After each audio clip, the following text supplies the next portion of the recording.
What's up, food friends, fresh and frozen? Today I'm going to answer the number one question that I get asked.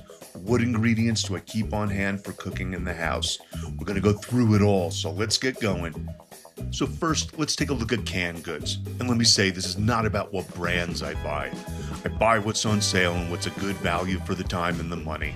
And we're avoiding ultra-processed foods, but there's nothing wrong with canned beans for various soups, stews, salads, tomatoes that are crushed or diced for all kinds of recipes and sauces, green chilies, tomato paste. These are my go-tos for canned goods. Next is going to be dry goods from the pantry. I've always got rice noodles around, pasta for various recipes and meals, rice paper for fresh and fried spring rolls, big bags of rice and some breadcrumbs. And usually I've got panko and normal breadcrumbs, but I'm out of the normal ones now, so I've just got panko. I've always got beef, chicken, vegetable stock or broth on hand. I use these for soups, stews, and just general cooking. As you can see, no brand loyalty. I just buy what's cheap and I store it. There's also condiments that I use on a weekly basis. I use peanut butter for noodles, stir fries. I don't eat a lot of peanut butter sandwiches. I tend to use it more as an ingredient. Lemon juice just goes in about almost everything.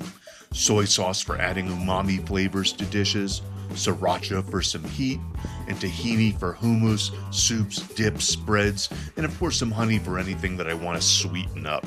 So there's a few main spices that I use. My big five are dried parsley, thyme, dill, and then granulated onion and garlic powder.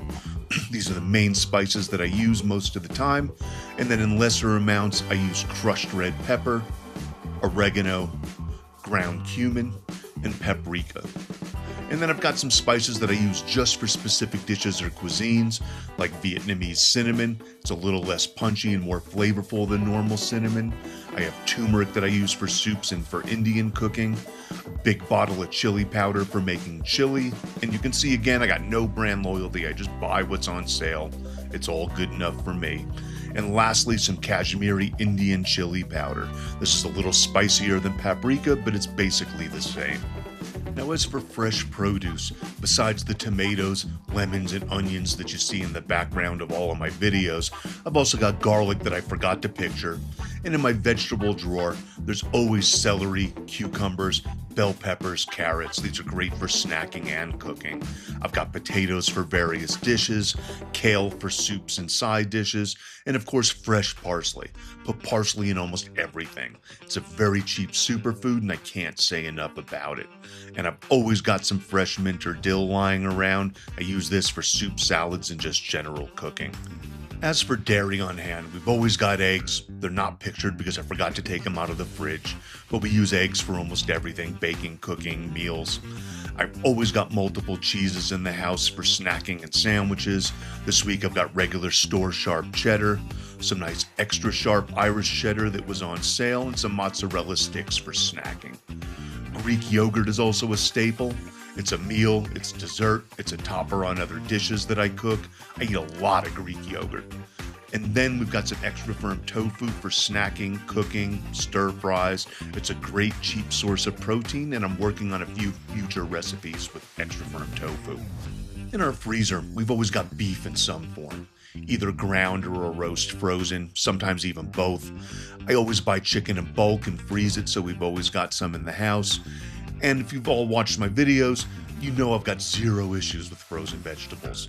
We go through big bags of mixed vegetables, but we also keep on hand smaller bags of peas and carrots, green peas, corn, and we use these all for different various recipes.